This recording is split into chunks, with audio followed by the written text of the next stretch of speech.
Salut à tous et bienvenue. Vous êtes prêts à plonger dans un moment de détente et de sérénité? Je vous invite à vous installer confortablement, à relâcher toutes vos tensions et à laisser votre esprit voyager à travers une histoire douce et apaisante.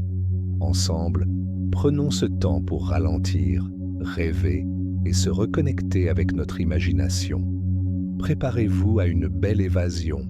Au cœur d'une vallée entourée de montagnes majestueuses, deux villages se faisaient face depuis des générations, séparés par une rivière large et impétueuse. À l'est, Villanimo, connu pour ses vastes champs de blé doré qui dansaient au gré du vent. Ses habitants, robustes et travailleurs, vivaient de l'agriculture et des récoltes abondantes. De l'autre côté, à l'ouest, Montelune, perché sur une colline, surplombant la vallée.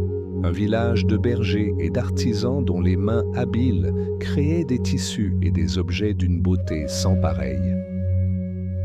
Malgré la proximité géographique, une hostilité ancienne régnait entre les deux villages.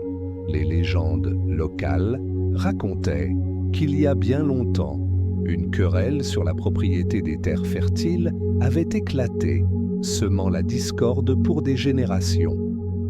On disait même que la rivière elle-même avait été créée par les larmes de deux frères autrefois unis, devenus ennemis jurés.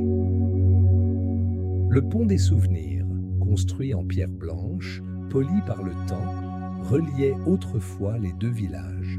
Les anciens se souvenaient de jours où les enfants des deux rives jouaient ensemble, où les artisans échangeaient leurs marchandises et où les familles se visitaient lors des fêtes de la moisson. Mais ces souvenirs s'étaient estompés avec le temps remplacé par des histoires de trahison et de méfiance. Les habitants de Villanimo considéraient les gens de Montelune comme arrogants et manipulateurs. Ils vendraient leurs moutons pour une poignée d'or, disaient-ils souvent. De leur côté, les Montelunois accusaient les villageois de Villanimo d'être rustres et avares, incapables d'apprécier la beauté de l'art et du savoir-faire. Le soleil se levait sur la vallée, peignant le ciel de nuances rosées. Lucas, un jeune fermier de Villanimo, se tenait au bord de la rivière, observant les flots rapides qui reflétaient les premiers rayons du jour. Grand et vigoureux, avec des cheveux bouclés couleur de blé et des yeux d'un vert profond, Lucas était connu pour son courage et son franc-parler. Fils aîné de la famille Moreau, il portait sur ses épaules le poids des terres familiales depuis le décès de son père. Tandis qu'il lançait des pierres dans l'eau, il aperçut de l'autre côté Elia, une jeune fille de Montelune. Elle descendait la colline avec grâce, portant un panier rempli de fleurs sauvages. Ses longs cheveux noirs ondulaient au vent et son sourire illuminait son visage délicat. Elle fredonnait une mélodie douce, ignorant la présence de Lucas. Lucas serra les poings. « Encore ces Montelunois !» murmura-t-il avec amertume. Pourtant, quelque chose dans l'innocence de son chant le désarma. Elle ne semblait pas être la perfide Montelunoise qu'on décrivait dans son village. Elia s'arrêta près de l'eau et se pencha pour y déposer quelques fleurs, comme une offrande à la rivière. Lucas la regarda faire, fasciné malgré lui. Soudain, une bourrasque emporta son châle qui s'envola et retomba du côté de Villanimo. Instinctivement, Lucas courut le ramasser. En relevant la tête, il croisa le regard d'Elia. Un instant suspendu dans le temps, où la méfiance céda la place à une curiosité partagée. Mais ce fut bref. Le visage d'Elia se durcit. « Garde-le, Villanimien, ça ne vaut rien venant de vous. » Surpris par son ton froid, Lucas répondit: Je ne veux pas de tes affaires, Montelunoise.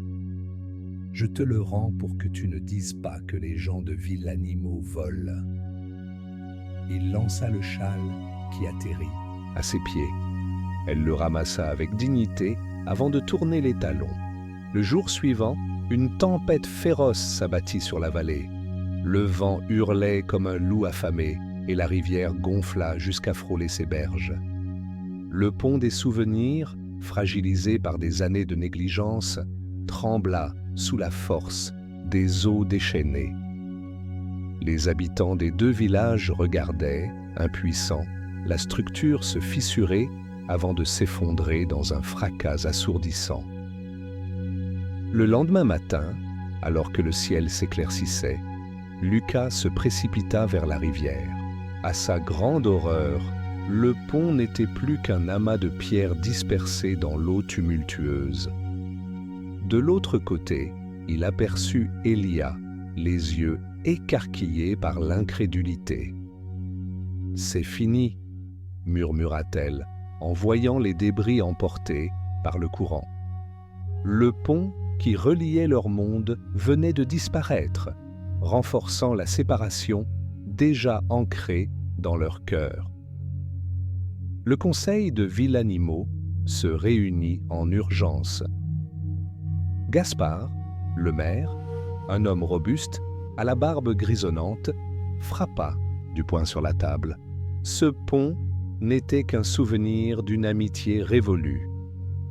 Nous n'avons pas besoin d'eux. Nous reconstruirons un pont pour nous, seulement pour nous.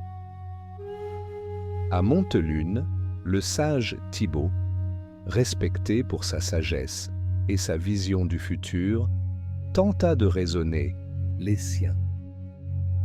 La rivière nous sépare déjà. Ne laissons pas nos cœurs se diviser davantage. Nous devons reconstruire ce pont ensemble. Mais son appel à l'unité fut accueilli par des murmures de désapprobation. Nous n'avons jamais eu besoin d'eux, rétorqua un jeune berger. Nos montagnes nous protègent. Leur blé ne vaut rien face à notre savoir-faire. Elia écoutait en silence, le cœur lourd. Elle se souvenait de l'éclair de gentillesse dans les yeux de Lucas, ce jour où il avait ramassé son châle. Peut-être n'était-il pas si différent après tout. Pendant ce temps, Lucas et Elia continuaient de se rendre au bord de la rivière, chacun de leur côté, observant les débris du pont. La méfiance persistait, mais une étrange curiosité naissait en eux. Que pensaient vraiment ceux de l'autre rive? Un soir, alors que le soleil plongeait derrière les montagnes, Elia aperçut Lucas, assis sur un rocher, jetant des pierres dans l'eau. Elle hésita, puis cria « Pourquoi viens-tu ici chaque jour ?» Lucas sursauta, avant de répondre avec défi. « Et toi, pourquoi viens-tu » Un silence s'installa, brisé par le murmure de la rivière.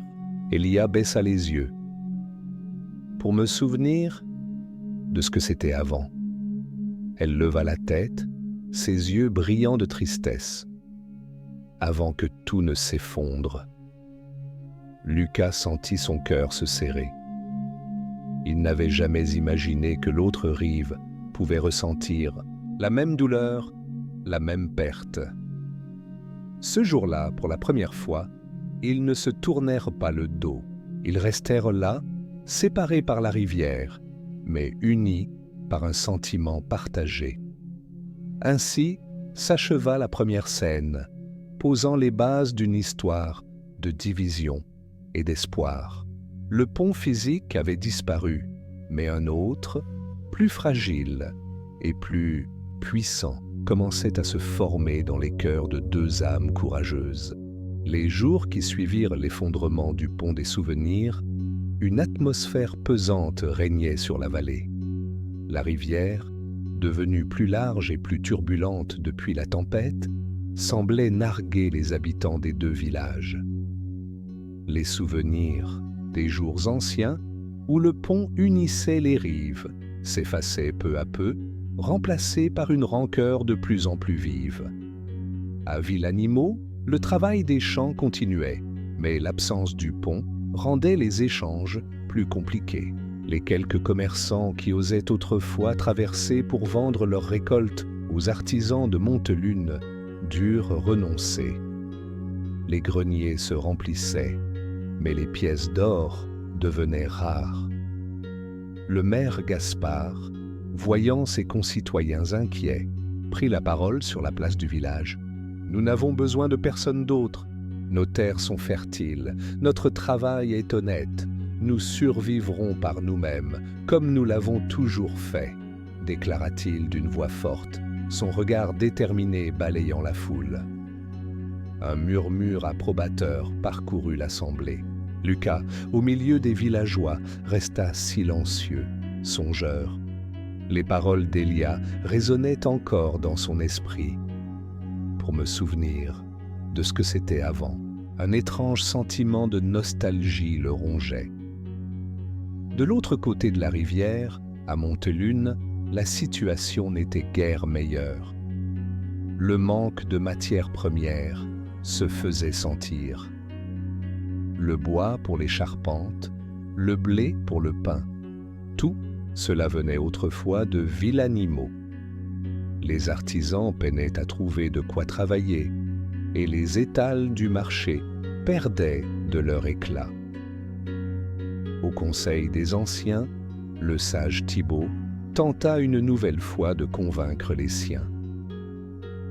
Il faut reconstruire le pont, pas seulement en pierre, mais aussi en confiance. Confiance, s'indigna un berger. Eux qui nous ont toujours méprisés, qui nous ont accusés de voler leurs terres. Un murmure d'approbation parcourut l'assemblée. Thibaut baissa les yeux, conscient que les blessures du passé ne cicatriseraient pas si facilement. Dans un coin de la salle, Elia écoutait en silence. Elle repensa à Lucas, à son regard mêlant colère et tristesse. Il ne semblait pas aussi mauvais que ce que disaient les légendes locales. Mais oserait-elle défier les siens pour chercher à comprendre l'autre rive? Les jours passèrent et la tension entre les villages grandit. On rapportait des histoires de vols de bétail, de champs incendiés près de la rivière. À Villanimo, on accusait les Montelunois de sabotage. À Montelune, on disait que les fermiers de Villanimo voulaient les affamer. Un soir, alors que Lucas inspectait ses champs, il trouva des épis de blé piétinés. Des empreintes de bottes menaient jusqu'à la rivière. Furieux, il se rendit au bord de l'eau, où il aperçut une silhouette sur la rive opposée. Elia. « C'est toi qui as fait ça » cria-t-il, les poings serrés. « De quoi parles-tu » répondit-elle, surprise. « Méchant, vous n'avez pas assez de voler notre blé. Vous venez aussi détruire nos récoltes » Elia fronça les sourcils. « Nous n'avons pas besoin de vos grains pour vivre. Nos montagnes nous nourrissent. Tu accuses sans preuve, Lucas. Ne prononce pas mon nom comme si nous étions amis, rétorqua-t-il, sa voix tremblante de colère. Tu n'es qu'une Montelunoise. Un silence glacé tomba entre eux. Pour la première fois, Elia sentit le poids de ses mots, cette barrière invisible qui les séparait plus sûrement que la rivière elle-même. Elle baissa les yeux et tourna les talons, le cœur lourd. Les hostilités se multiplièrent. Les bergers de Montelune trouvèrent leur clôture coupée, laissant leurs moutons s'éparpiller dans la vallée. Les villageois de Villanimo découvrirent leurs greniers vandalisés, le blé répandu sur le sol comme une provocation. Lucas se sentait impuissant. Il voulait protéger sa famille, son village, mais la haine qu'il ressentait ne semblait pas juste. Il se souvenait du regard d'Elia, de la douleur dans ses yeux lorsqu'il l'avait accusé, Et si elle n'était pas coupable? De son côté, Elia essayait de comprendre. Qui profitait de cette discorde? Pourquoi envenimer une situation déjà complexe? Elle pensa à Lucas, à son désir de protéger ce qui lui était cher. Derrière sa colère, elle avait entrevu une âme sincère. Un matin, alors qu'Elia cueillait des herbes médicinales près de la rivière, elle aperçut un groupe d'hommes sur l'autre rive. Ils parlaient à voix basse, jetant des regards méfiants autour d'eux. Elle reconnut l'un d'eux, Matteo, un marchand de Montelune, connu pour sa cupidité. Pourquoi était-il à Villanimo? Elle les observa en silence, cachés derrière un buisson. Les hommes traversèrent un gué plus en amont de la rivière, portant des sacs lourds. Matteo leur remit une bourse avant de s'éloigner, un sourire satisfait aux lèvres. Elia sentit son cœur s'emballer. Et si Matteo était derrière les sabotages? Si c'était lui qui attisait la haine pour en tirer profit, elle devait en avoir le cœur net. Mais à qui en parler? Personne à Montelune ne la croirait. Matteo avait de l'influence. Une idée folle lui traversa l'esprit. Lucas. C'était le seul de Villanimo qu'elle connaissait, ou du moins le seul à qui elle avait parlé. Peut-être comprendrait-il. De l'autre côté, Lucas se tenait près de la rivière, perdu dans ses pensées.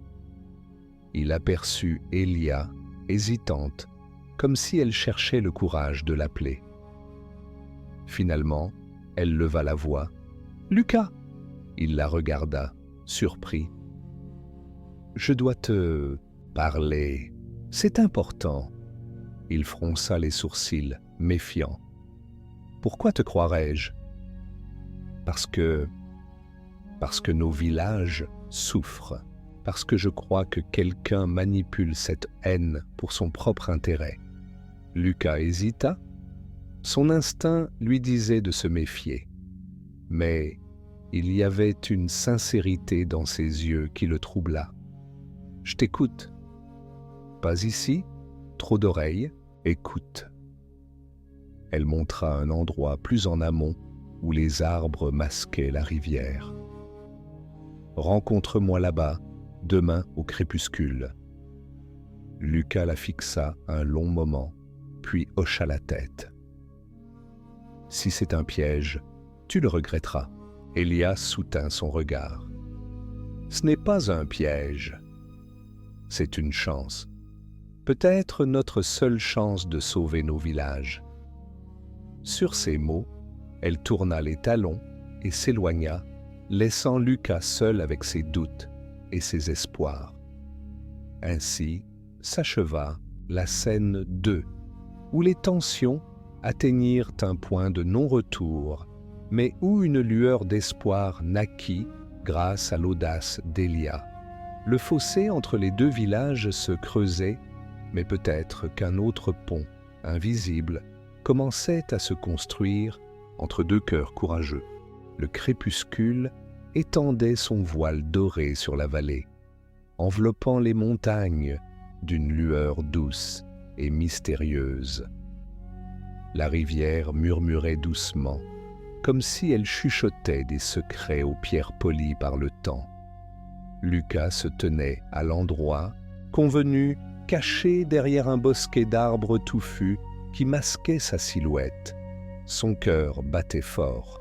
Un mélange de méfiance et d'excitation l'habitait.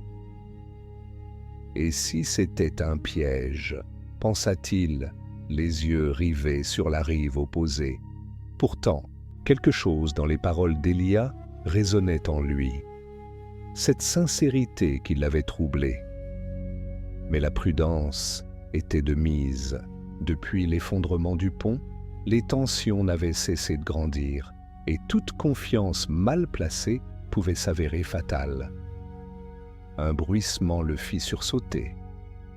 Il se retourna, la main instinctivement sur son couteau de ceinture. Mais ce n'était qu'Elia avançant à pas feutrés pour ne pas attirer l'attention. Elle portait une cape sombre qui la dissimulait presque entièrement. Seuls ses yeux brillants se détachaient dans l'ombre. « Tu es venu, » dit Lucas, sa voix trahissant un léger soulagement.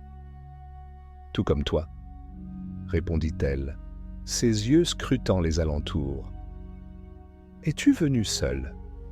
Lucas hocha la tête. « Oui.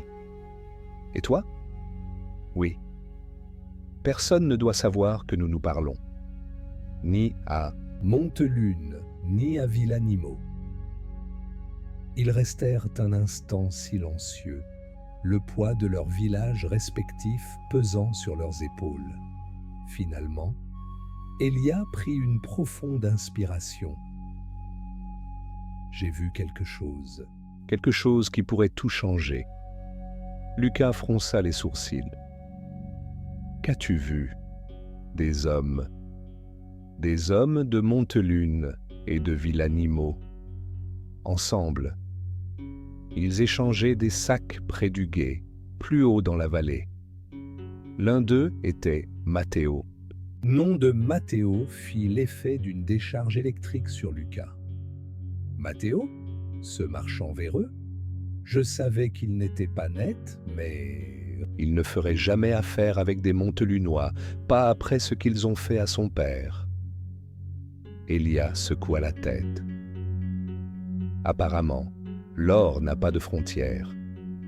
Je les ai vus échanger de l'argent et des marchandises.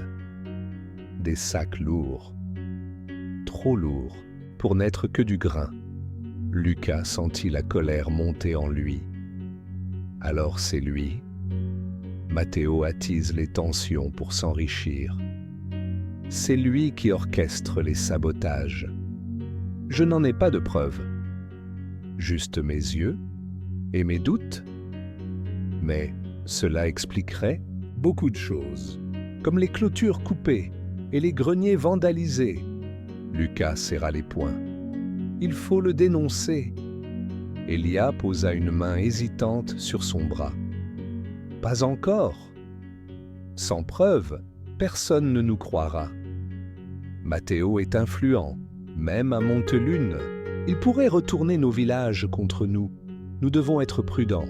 Lucas la regarda, surpris par sa sagesse et son courage. « Que proposes-tu alors ?»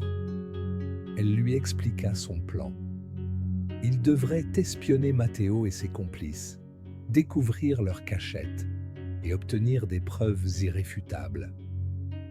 Cela nécessiterait du temps, de la discrétion et surtout une collaboration entre eux.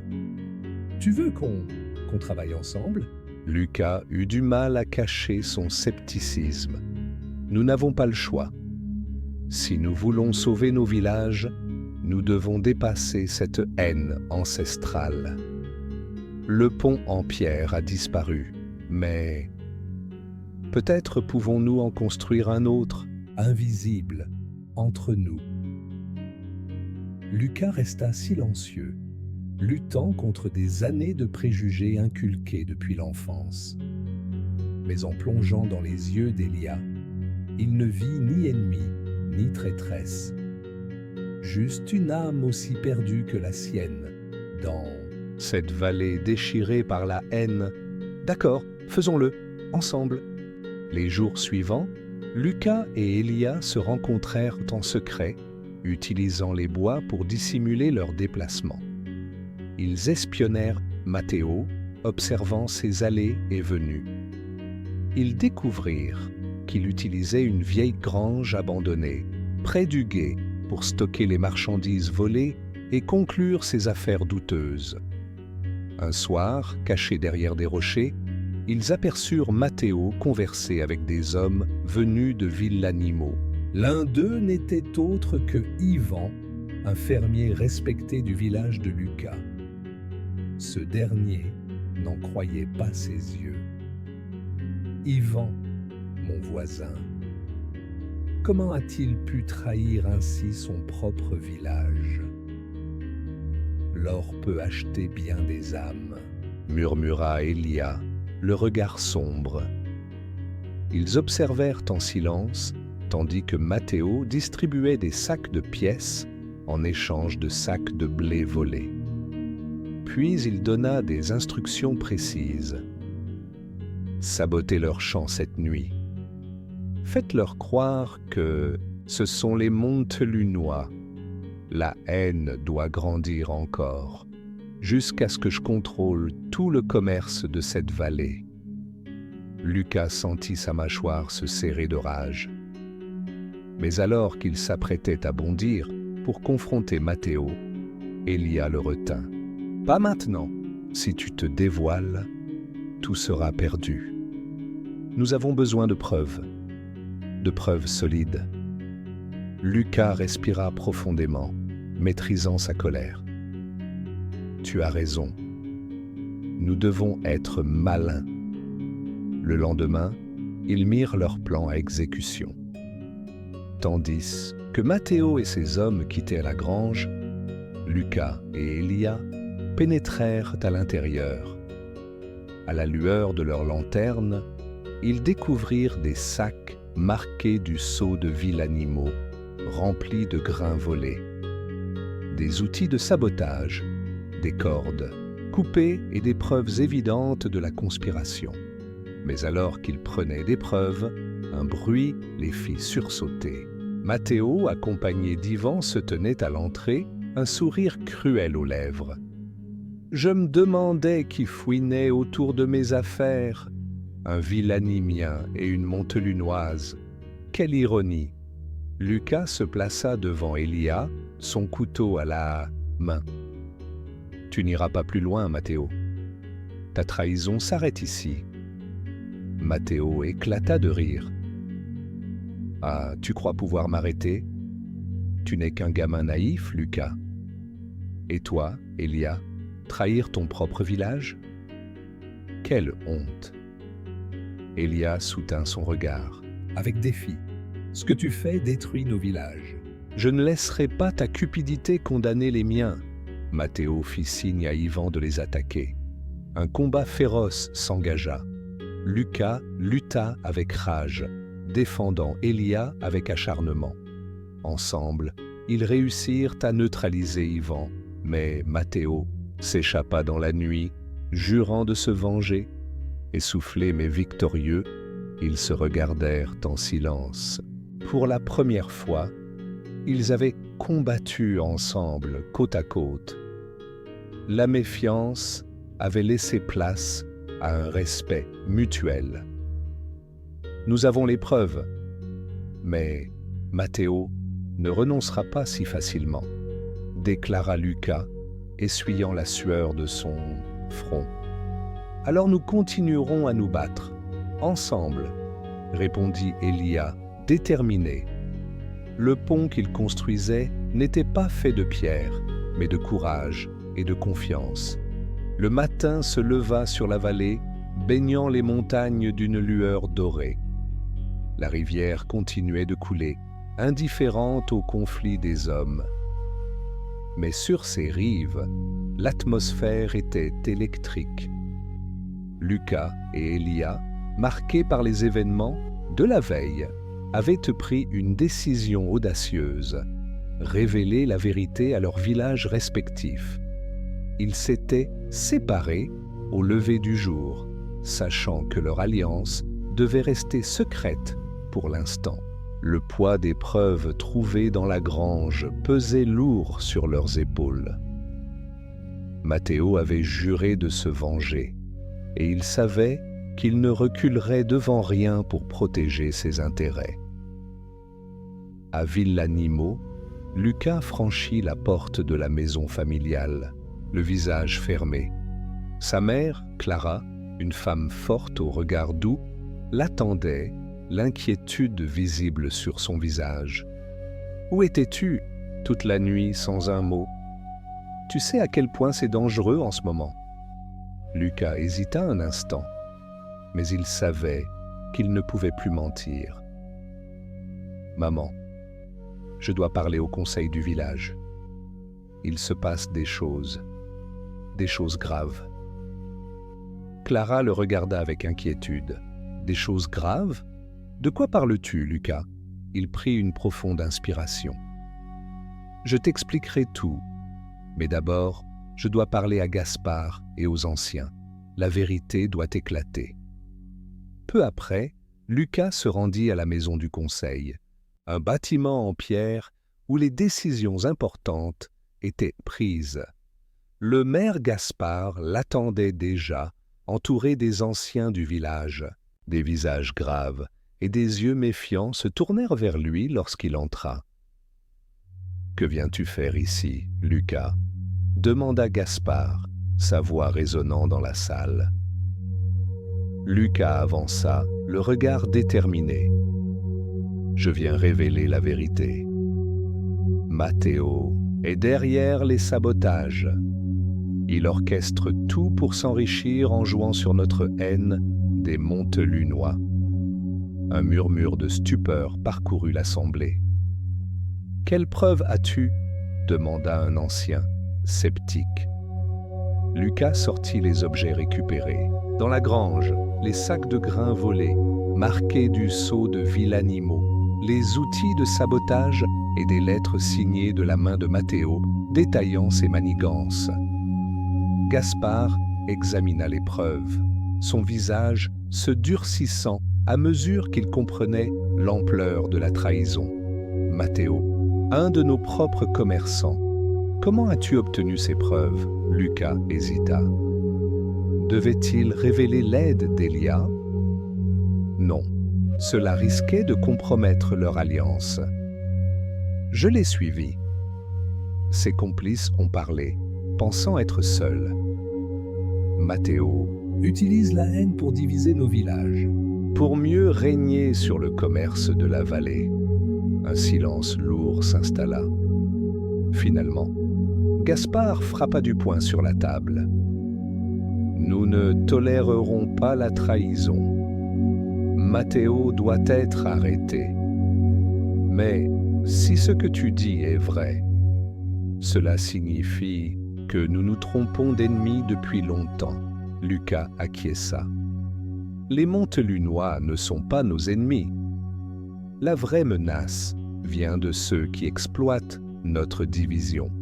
Pendant ce temps, à Montelune, Elia se tenait devant le conseil des anciens, rassemblés dans la maison de la sagesse, un bâtiment en bois sculpté surplombant la vallée. Le sage Thibaut, avec sa longue barbe blanche et ses yeux perçants, la fixait avec attention. « Tu affirmes que Matteo, un marchand de Villanimo, manipule nos villages et que des hommes de Montelune collaborent avec lui ?» Elia hocha la tête.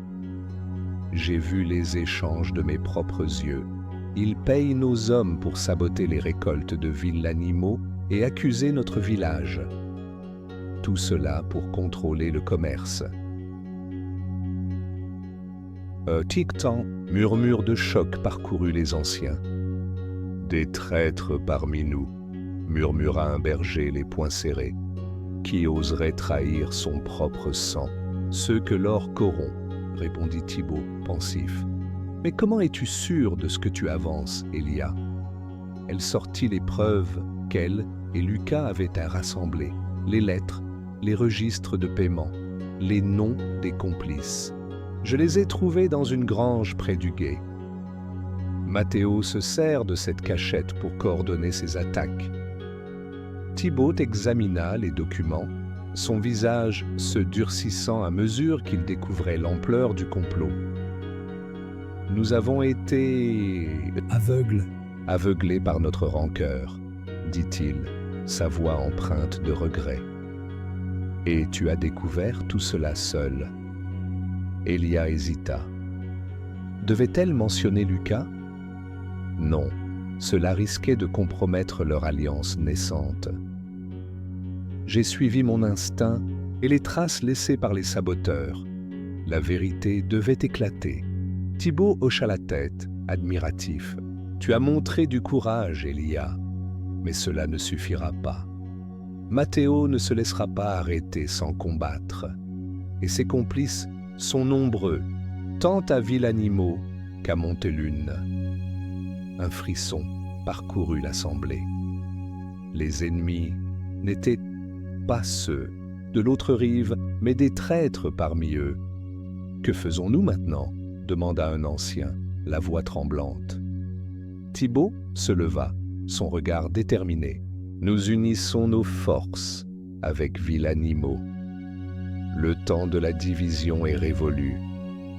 Si nous voulons sauver nos villages, nous devons reconstruire le pont, celui de la confiance. » Elia sentit un poids s'envoler de sa poitrine. Pour la première fois, elle voyait un espoir naître. Mais elle savait que la route serait longue et semée d'embûches. Au crépuscule, Lucas et Elia se retrouvèrent au bord de la rivière, à leur lieu de rendez-vous secret. « Ils m'ont cru », dit Lucas, un sourire éclatant sur son visage. « Matteo sera arrêté, mais il ne se rendra pas sans se battre. »« Ils m'ont cru aussi, » répondit Elia, son regard brillant de détermination. « Nous devons rester unis. Le pont s'est effondré, mais nous pouvons en construire un autre, ensemble. » Lucas hocha la tête. Un pont invisible, plus fort que la pierre. Ils se sourirent, un sourire chargé d'espoir et de courage. Ensemble, ils avaient défié la haine, et ensemble, ils reconstruiraient la vallée. Mais la bataille ne faisait que commencer. Matteo n'avait pas dit son dernier mot, et ses complices complotaient déjà dans l'ombre.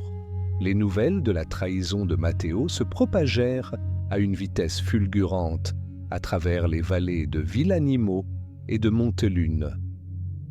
Les visages se fermèrent, les murmures se firent plus menaçants, et les regards se tournèrent vers les coupables désignés. La haine accumulée pendant des générations n'attendait qu'une étincelle pour exploser. Mais cette fois-ci, l'ennemi n'était pas de l'autre côté de la rivière. Il vivait parmi eux. Les conseils des deux villages se réunirent en secret pour planifier l'arrestation de Matteo et de ses complices. Les preuves apportées par Lucas et Elia avaient convaincu les anciens, mais ils savaient qu'une confrontation directe provoquerait un soulèvement. Matteo avait des hommes fidèles, achetés par l'or et la peur. À Villanimo, Gaspard prit la parole devant les villageois, son regard durci par la trahison. « Nous avons été dupés. Matteo a trahi notre confiance pour s'enrichir sur notre dos. Mais il n'agit pas seul. Certains parmi nous l'ont aidé, trahissant notre village. Nous devons être unis pour faire face à cette menace. » Des murmures de colère parcoururent la foule. Des traîtres parmi nous. Mais qui? Lucas, se tenant aux côtés de Gaspard, sentit le poids du moment. « Ivan !» déclara-t-il, sa voix forte résonnant sur la place. « Mon voisin, celui en qui nous avions tous confiance, il faisait partie du complot. » Un silence de plomb tomba sur l'assemblée. Ivan était respecté de tous, connu pour son travail acharné et son apparente honnêteté. Mais à cet instant, les regards se tournèrent vers lui, chargés de suspicion et de colère. Ivan recula, son visage se décomposant. « Ce n'est pas vrai. Lucas ment pour se venger. »« Nous avons des preuves, Ivan, » répondit Gaspard, sortant les documents signés de la main de Matteo.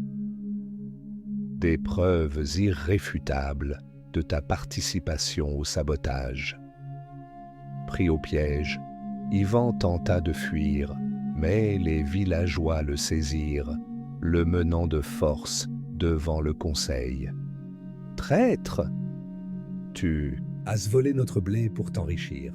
Tu as essayé de nous monter contre Montelune. » La foule hurlait, des poings se levèrent, la colère grondait comme un orage imminent. Gaspard leva les mains pour réclamer le silence. Nous le jugerons selon nos lois. La justice sera rendue, mais Matteo reste libre, et tant qu'il le sera, notre village sera en danger. À Montelune, Elia et le sage Thibaut informèrent le conseil des anciens de la trahison de Matteo. Le choc fut immense. Les hommes de Montelune, qui collaboraient avec Matteo, furent arrêtés et amenés devant le conseil. Parmi eux, Bastien, un berger influent respecté de tous. « Bastien, pourquoi ? Pourquoi as-tu trahi ton propre village ?» demanda Thibaut, la voix brisée par la déception. Bastien baissa les yeux. « Pour l'or. Matteo m'a promis richesse et pouvoir. J'ai cédé à la tentation. Le conseil le condamna à l'exil, un châtiment rare et sévère. La nouvelle de la trahison se propagea à travers Montelune, provoquant une onde de choc. La colère se mélangea à la honte, et le village entier fut ébranlé. Thibaut s'adressa à son peuple depuis la place centrale. Nous avons été divisés par des mensonges et des manipulations, mais la vérité a éclaté. Villanimo n'est pas notre ennemi. C'est Matteo, ce marchand cupide, qui a semé la discorde pour son profit personnel. Nous devons nous unir pour le stopper. Les Montelunois acquiescèrent, les regards résolus. Pour la première fois depuis des générations, ils comprenaient que la véritable menace ne venait pas de l'autre rive, mais de l'intérieur. Malgré les arrestations, Matteo restait introuvable. Des rumeurs circulaient. Certains disaient qu'il s'était réfugié dans les montagnes, d'autres qu'il avait traversé la rivière pour fomenter une révolte. Lucas et Elia savaient qu'il préparait quelque chose de plus grand. Le lendemain de l'arrestation de Ivan, un incendie éclata à Villanimo. Les flammes dévorèrent une grange, illuminant la nuit de lueurs rougeoyantes. « C'est Matteo !» hurla un villageois. « Il veut nous détruire !» Lucas accourut pour aider à éteindre le feu, suivi par d'autres jeunes hommes du village. Ils luttèrent des heures durant, formant une chaîne humaine pour passer les seaux d'eau. Épuisé, mais déterminé, Lucas se tourna vers Gaspard. « Il ne s'arrêtera pas. Nous devons agir avant qu'il ne détruise tout. » Gaspard hocha la tête, le visage sombre. « Nous avons besoin d'aide. Nous devons demander l'aide de Montelune. » Cette déclaration fit l'effet d'une bombe. « Demander de l'aide à Montelune, nos ennemis ?» s'exclamèrent certains. « Ils ne sont pas nos ennemis, » affirma Lucas, sa voix forte et claire. « Ils ont été victimes des mêmes mensonges. Matteo est notre ennemi commun. Si nous voulons le vaincre, nous devons nous unir. » Gaspard hésita un instant, puis posa une main sur l'épaule de Lucas. « Tu as raison, garçon. Le temps de la haine est révolu. Nous irons à Montelune demain. » Le lendemain, Lucas et Gaspard traversèrent la rivière au gué le plus étroit, portant un drapeau blanc en signe de paix. De l'autre côté, Elia et Thibaut les attendaient, entourés de guerriers montelunois armés de lances. La tension était palpable. Gaspard s'avança et s'inclina respectueusement devant Thibaut. « Nous venons en paix et en alliés. Matteo nous a trompés tous. Seul, chaque village est vulnérable. Ensemble, nous sommes forts. » Thibaut hocha la tête. « Nous acceptons votre main tendue. Matteo a semé la haine pour mieux nous diviser. Mais cette haine prendra fin ici, aujourd'hui. » Elia et Lucas échangèrent un regard de connivence. Leur rêve d'un pont d'amitié devenait réalité, mais la bataille ne faisait que commencer. De retour à Villanimo, ils mirent en place un plan pour capturer Matteo. Des guetteurs furent postés le long de la rivière, tandis que des éclaireurs fouillaient les montagnes. Lucas et Elia menèrent la recherche, unissant leurs forces et leur courage. Le pont en pierre avait disparu, mais un autre, plus puissant, se construisait pas à pas dans leur cœur. Mais Matteo n'avait pas dit son dernier mot. Dans l'ombre, il rassemblait ses partisans, prêts à déclencher une guerre pour conserver son pouvoir. La tension dans la vallée était palpable. L'union fragile entre Villanimo et Montelune semblait tenir sur un fil. Mais pour la première fois depuis des générations, les deux villages partageaient un ennemi commun. Matteo, le traître qui avait semé la haine pour asseoir son pouvoir.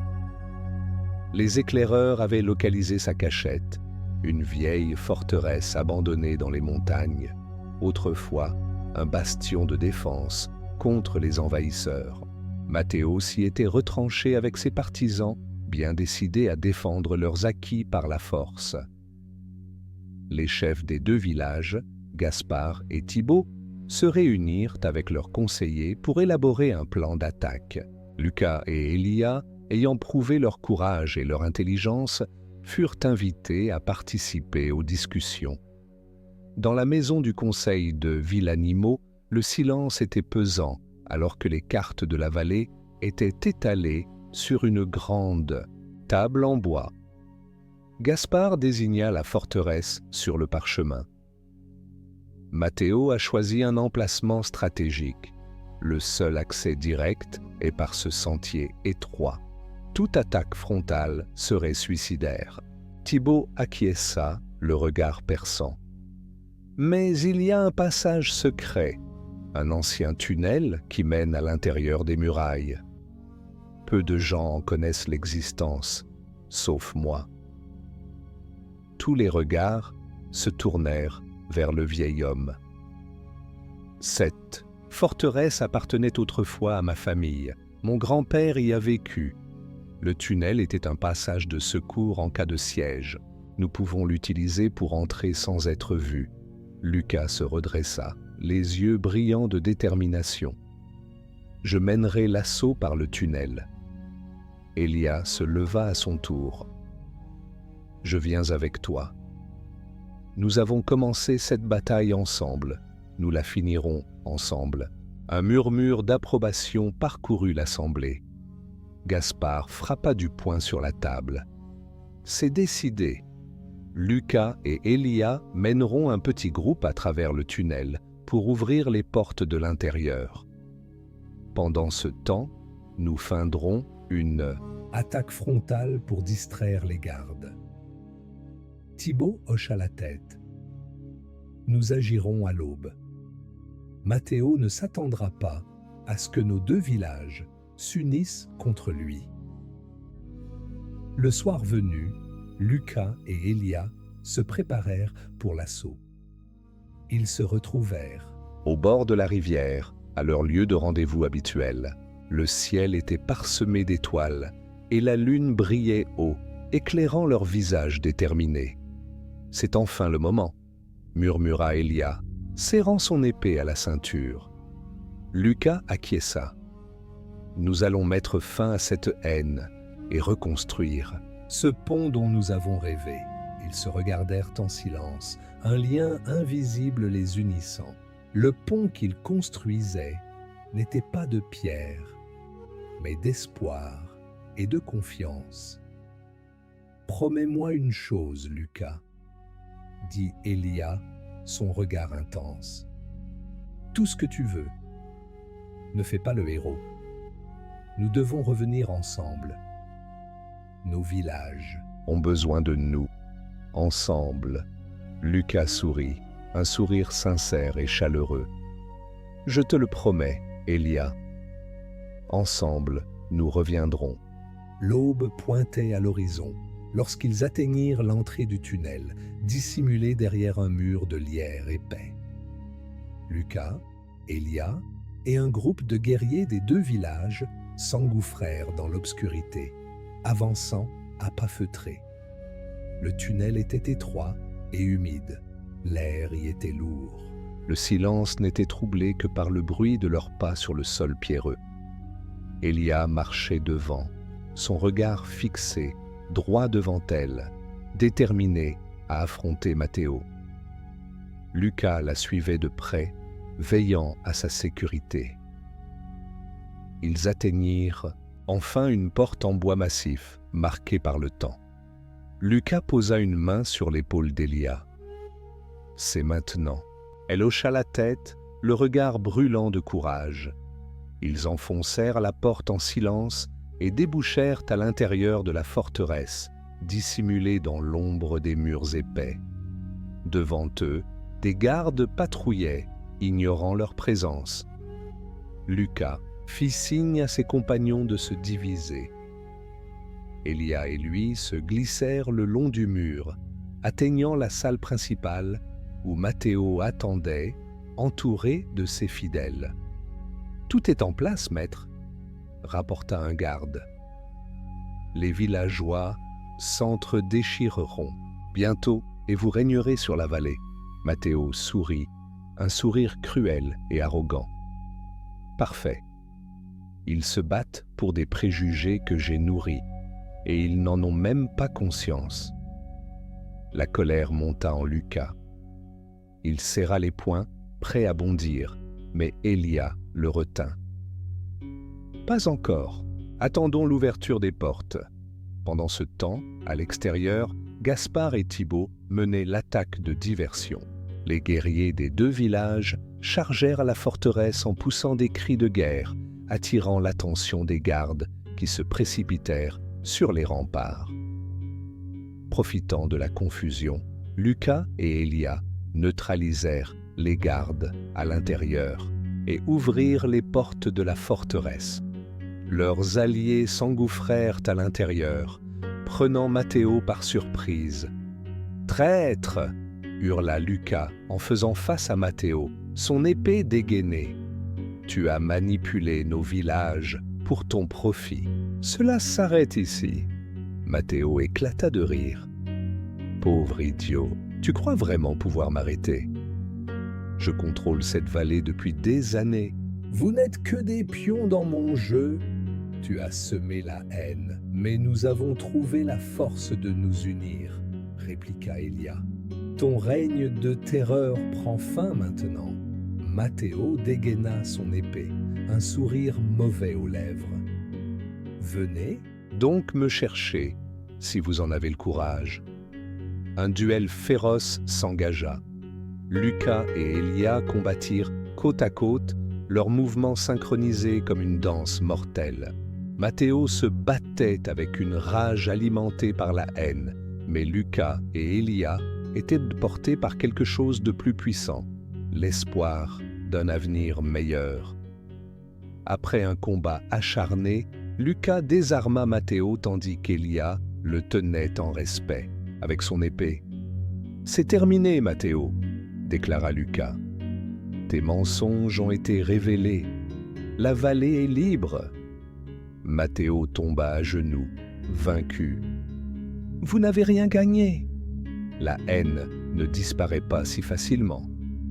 Elia s'avança, ses yeux étincelants de détermination. « Nous construirons un pont plus fort que ta haine, un pont d'amitié. » Les villageois de Villanimo et Montelune s'unirent pour emprisonner Matteo, scellant leur alliance.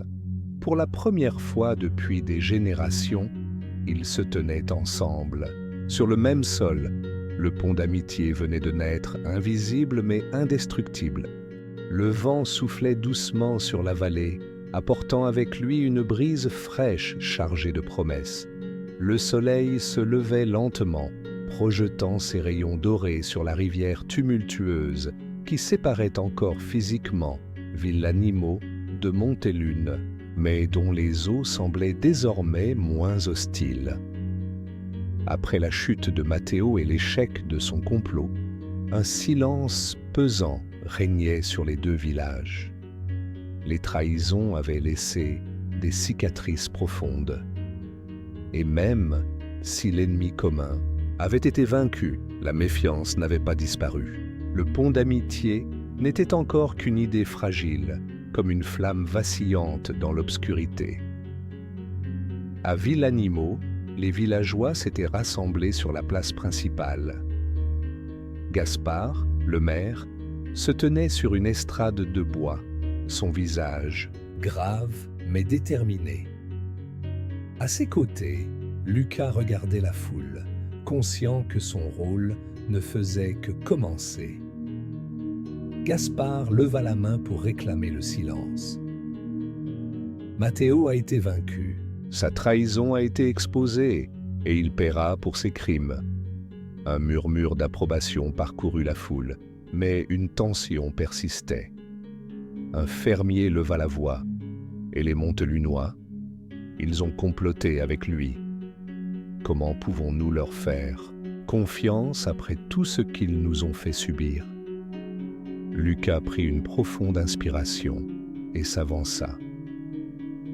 Ils ont été manipulés, tout comme nous. Matteo a exploité notre haine pour diviser et mieux régner.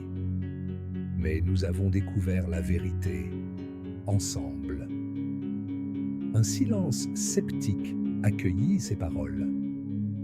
Un autre villageois prit la parole. « Tu as combattu aux côtés d'une Montelunoise. Comment sais-tu qu'elle ne t'a pas trahi ?» Lucas croisa les bras, son regard déterminé. « Parce qu'elle a risqué sa vie pour sauver la mienne. Parce qu'elle a choisi la vérité plutôt que les mensonges. Parce qu'elle a osé croire à un avenir où nos enfants ne grandiront pas avec la haine dans le cœur. » Les mots résonnèrent comme une promesse. La foule resta silencieuse, bouleversée par son courage et sa sincérité. À Montelune, Elia faisait face à une situation similaire. Les villageois s'étaient réunis devant la maison de la sagesse, leurs visages marqués par la méfiance et le doute. Thibaut, le sage, s'avança. « Nous avons été trahis par l'un des nôtres, mais cela ne signifie pas que tous sont coupables. Bastien a vendu son âme à Matteo, mais les habitants de Villanimo ne sont pas nos ennemis. » Un berger prit la parole, sa voix pleine de ressentiment. « Ils nous ont accusés de voler leurs terres. Ils ont brûlé nos clôtures. Comment pouvons-nous leur pardonner ?» Elia s'avança, le regard fier. « Nous avons tous souffert de cette haine. Mais si nous continuons à nous accuser, Matteo aura gagné, même en prison. Nous devons être plus forts que les mensonges qu'il a semés. » Un silence pesant suivit ces paroles. Une vieille femme s'avança lentement, ses yeux voilés par les larmes. « Mon fils a été battu parce qu'il portait un habit de Montelune par des hommes de Villanimo. Comment puis-je pardonner cela ?» Le cœur d'Elia se serra. La douleur était réelle et elle savait que les mots seuls ne suffiraient pas à apaiser les plaies. « Je ne vous demande pas de pardonner aujourd'hui. Je vous demande seulement d'essayer de comprendre que cette haine n'était qu'un outil pour nous diviser. Nous avons été manipulés. Si nous restons divisés, alors Matteo aura remporté sa victoire. » Thibaut posa une main réconfortante sur l'épaule de la vieille femme. « Nous devons guérir ensemble ou nous souffrirons seuls. » Pour la première fois depuis des générations, les deux villages acceptèrent de se rencontrer sur les rives de la rivière. Un terrain neutre où ni l'un ni l'autre n'avait l'avantage. Un lieu où les vieilles rancœurs pouvaient être jetées à l'eau, emportées par le courant. Lucas et Elia organisèrent la rencontre, veillant à ce que les deux villages soient représentés équitablement. Le matin du rassemblement, ils se tenaient côte à côte, observant les habitants descendre les collines, chacun de leur côté de la rivière. Les regards étaient méfiants, les visages fermés. Les enfants tenaient fermement la main de leurs parents, les jeunes hommes surveillaient les gestes de l'autre rive. Mais ils étaient là, tous ensemble, pour la première fois depuis des décennies. Lucas prit la parole en premier. Nous avons vécu trop longtemps en nous méfiant les uns des autres. Nous avons laissé des histoires anciennes guider nos vies. Mais aujourd'hui, nous avons une chance de changer le cours de notre histoire. Elia ajouta, sa voix claire traversant la rivière. Nous avons cru que la haine était notre héritage. Mais en vérité, c'est le pont qui est notre héritage. Le pont des souvenirs était un symbole d'amitié. Nous pouvons le reconstruire. Dans nos cœurs d'abord, puis avec nos mains. Un murmure parcourut les deux foules. Un vieil homme de Villanimaux, autrefois connu pour sa méfiance envers Montelune, s'avança. Mon père me racontait comment il jouait avec les enfants de Montelune sur ce pont, avant que tout ne change. J'aimerais revoir cela avant de mourir. De l'autre côté, une femme de Montelune essuya une larme.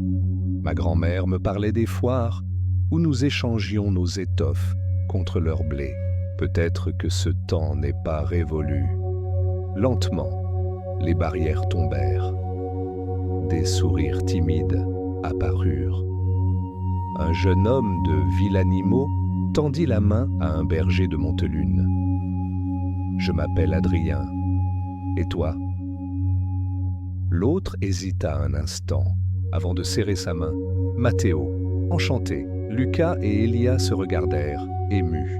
Le pont qu'ils avaient rêvé n'était pas encore fait de pierre, mais il existait déjà dans les regards échangés, dans les mains qui se serraient. Gaspard et Thibaut s'avancèrent ensemble, unissant leurs voix pour la première fois.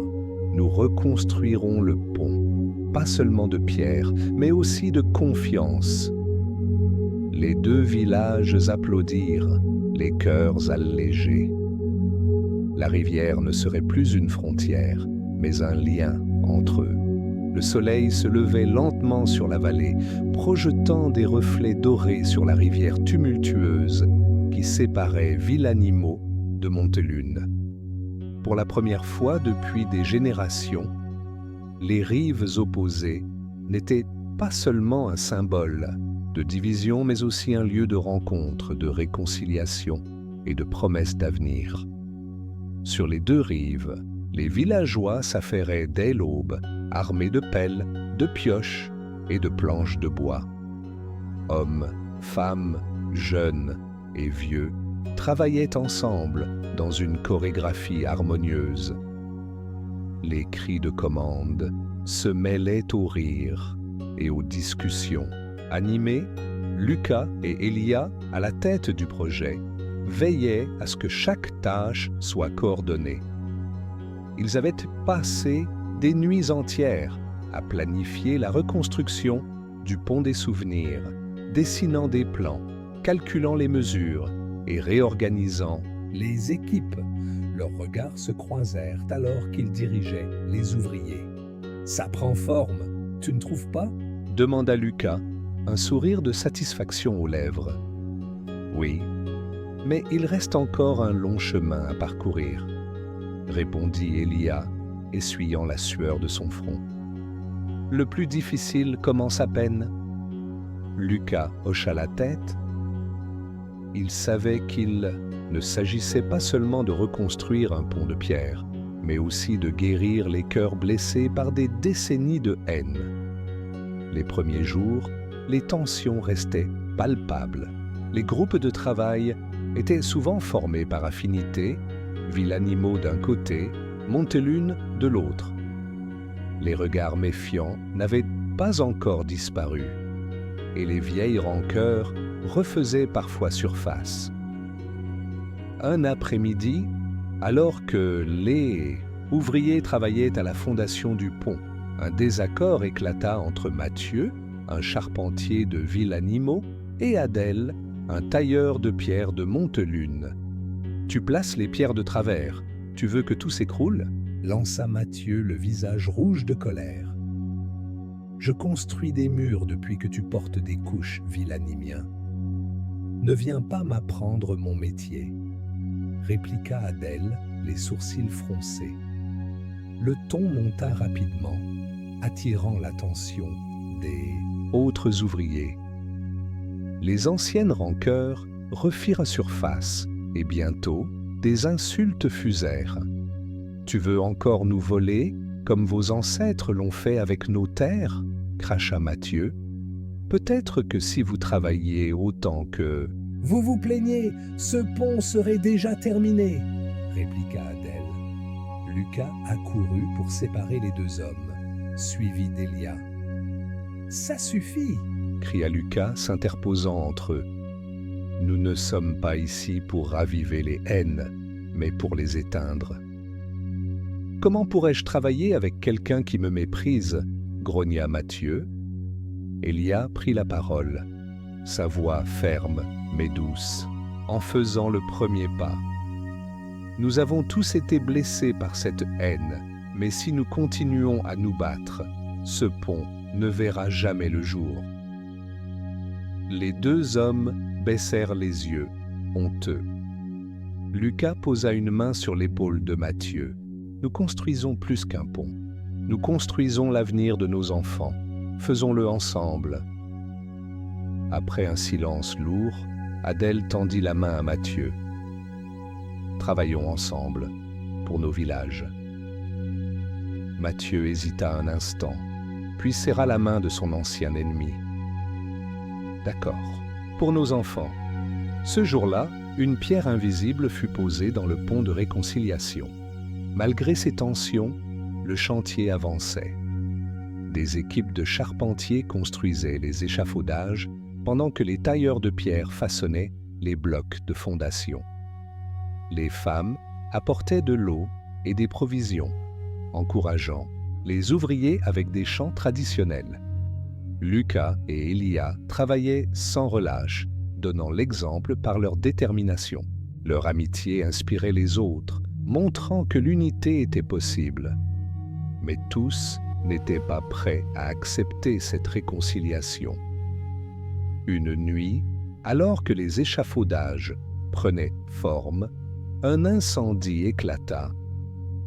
Les flammes léchaient le bois fraîchement taillé, projetant des lueurs rouges dans le ciel nocturne.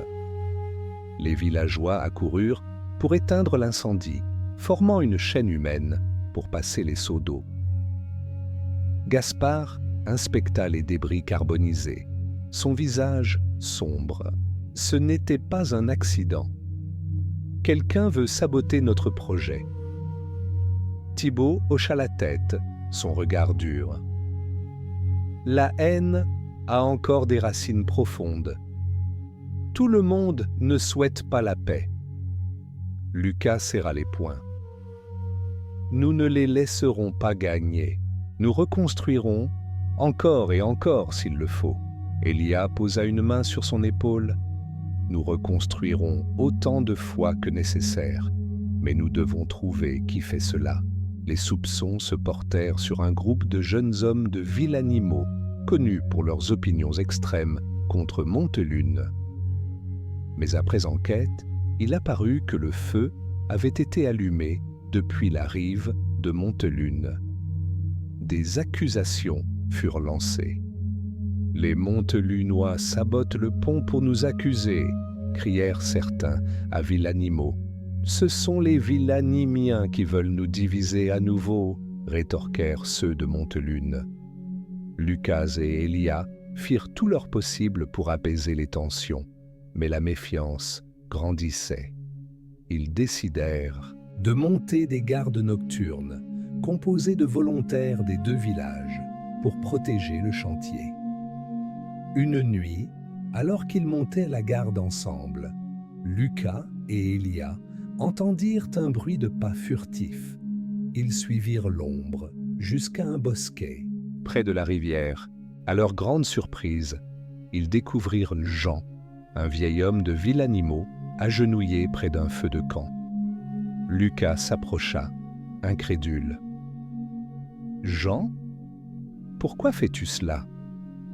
L'homme leva des yeux remplis de tristesse.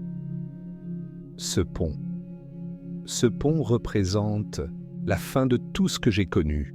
Toute ma vie, j'ai appris à haïr Montelune. Si ce pont voit le jour, alors tout ce que j'ai cru sera un mensonge. » Elia s'agenouilla à côté de lui, posant une main réconfortante sur son épaule. « Ce pont ne détruira pas ton passé. Il nous libérera des mensonges qui nous ont enchaînés. » Jean éclata en sanglots, libérant des années de douleur et de haine. Lucas l'aida à se relever. « Viens, aide-nous à construire ce pont. Transforme ta haine en espoir. » Ce soir-là, Jean rejoignit les bâtisseurs. L'ombre de la haine s'était dissipée, mais le chemin vers la réconciliation restait long et semé d'embûches. Le chantier du pont des souvenirs avançait à un rythme soutenu. Chaque jour, les pierres s'empilaient, les poutres s'ajustaient, et le pont prenait forme, majestueux et solide, reliant peu à peu Villanimaux à Montelune. La rivière grondante semblait s'adoucir, comme pour saluer cette œuvre de réconciliation. Les villageois travaillaient côte à côte, balayant les vieilles rancœurs sous le poids des pierres levées ensemble.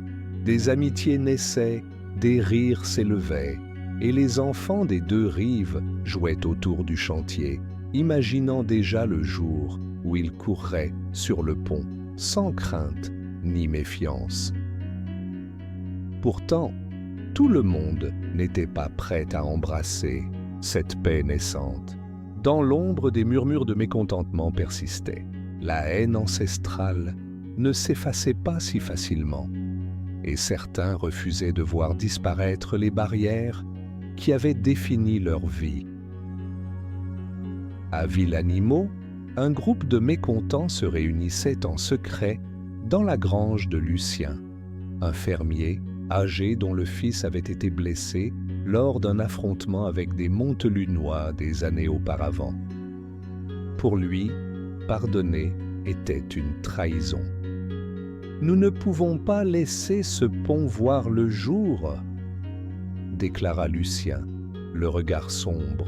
« C'est une insulte à la mémoire de ceux qui sont tombés à cause de leur trahison. » Parmi les hommes présents, Marc, un jeune forgeron influençable, acquiesça. Ils prétendent vouloir la paix, mais ils rient de nous derrière notre dos. Ce pont n'apportera que des problèmes. Alors nous devons l'arrêter. Une fois pour toutes, conclut Lucien. À Montelune, la résistance n'était pas moins forte. Henri, un berger qui avait perdu sa sœur lors d'une dispute de frontières, rassemblait lui aussi des mécontents. Nous n'avons jamais eu besoin d'eux. Pourquoi ? Maintenant, demanda-t-il à sa bande de jeunes Montelunois. Ils veulent nous contrôler. Ce pont est un piège pour nous affaiblir, affirma l'un d'eux. Henri serra les poings. Alors faisons-le tomber. S'ils veulent un pont, qu'ils construisent un pont de ruines. Pendant ce temps, sur le chantier, Lucas et Elia travaillaient sans relâche, ignorant les complots qui se tramaient dans l'ombre. Leur complicité était devenue évidente pour tous, et leur amitié inspirait ceux qui les entouraient. Un soir, alors que le soleil déclinait derrière les montagnes, Lucas et Elia observèrent le pont presque terminé. « C'est magnifique, tu ne trouves pas ?» murmura Elia, les yeux brillants d'émotion. « Oui, plus qu'un pont de pierre. C'est un pont d'espoir, » répondit Lucas, le regard rêveur.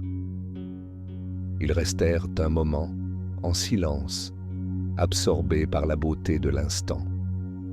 Elia brisa finalement le silence.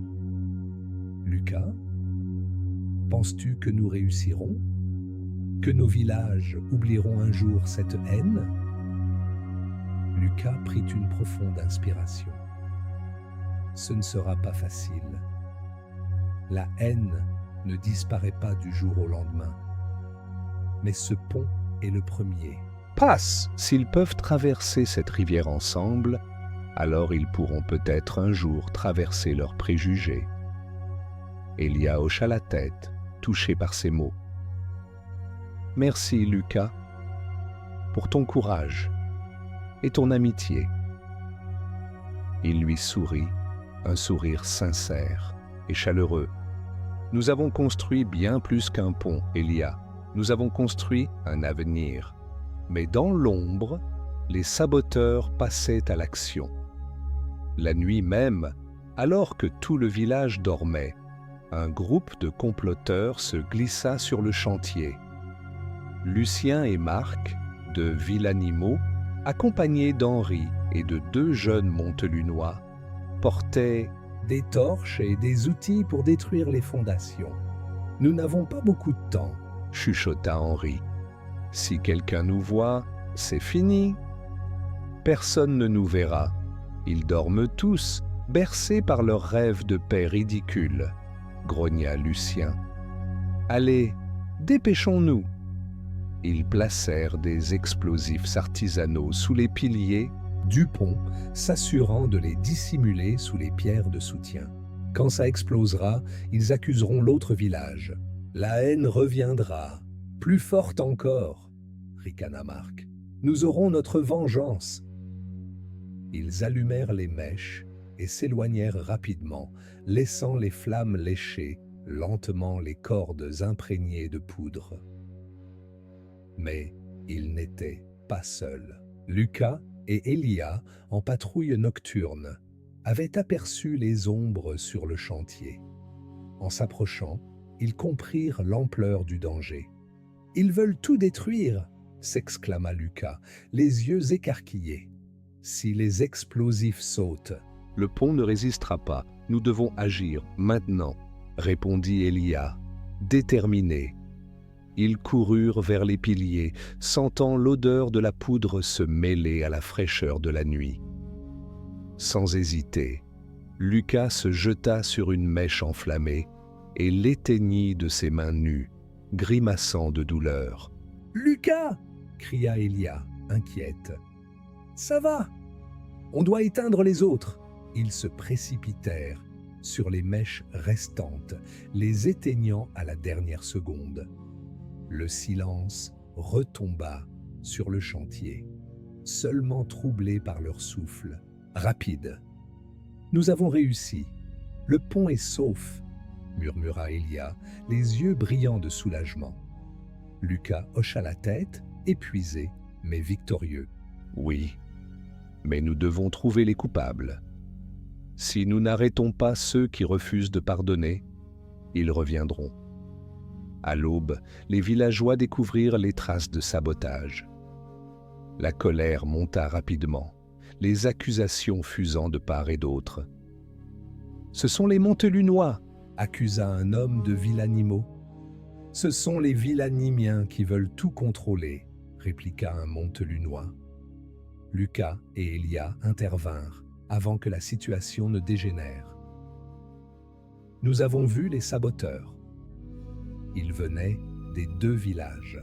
Ils refusent la paix, mais nous devons leur prouver qu'ils ont tort. » Un silence tendu s'installa. Lucas prit une profonde inspiration. « Nous finirons ce pont, ensemble. Pour leur montrer que leur haine n'a plus de place ici, Elia posa une main sur son épaule. « Unissons nos forces. Construisons ce pont, non seulement avec des pierres, mais avec notre volonté de changer. » Les regards se croisèrent, et pour la première fois, ils comprirent que l'ennemi n'était pas de l'autre rive, mais dans leur cœur. L'aube pointait à l'horizon, teintant le ciel de nuances roses et dorées.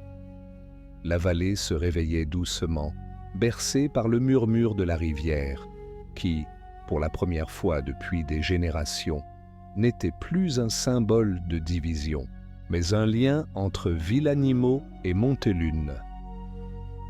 Le pont des souvenirs, reconstruit pierre par les mains des deux villages, se dressait fièrement au-dessus des eaux tumultueuses. Il n'était plus seulement un passage physique, mais aussi un symbole de paix, d'unité et de pardon. Sur les rives, les villageois s'étaient rassemblés en masse. Hommes, femmes, enfants, tous attendaient cet instant historique. Les murmures d'excitation parcouraient la foule, entrecoupés de rires et de larmes de joie. Lucas et Elia se tenaient au centre du pont, entourés des chefs des deux villages, Gaspard et Thibaut. Leurs regards étaient rivés sur l'autre rive, attendant le moment où les habitants franchiraient enfin cette frontière invisible qui les avait séparés si longtemps. « Est-ce vraiment le jour où tout change ?» murmura Lucas, le cœur battant à tout rompre. Elia lui sourit, ses yeux brillants d'émotion. « Oui, aujourd'hui nous prouvons que la haine n'est pas une fatalité.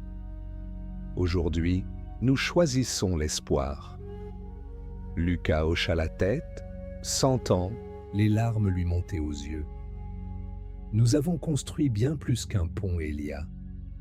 Nous avons construit un avenir. » Le silence tomba lorsque Gaspard s'avança pour prendre la parole. « Aujourd'hui, nous refermons une blessure qui a trop saigné.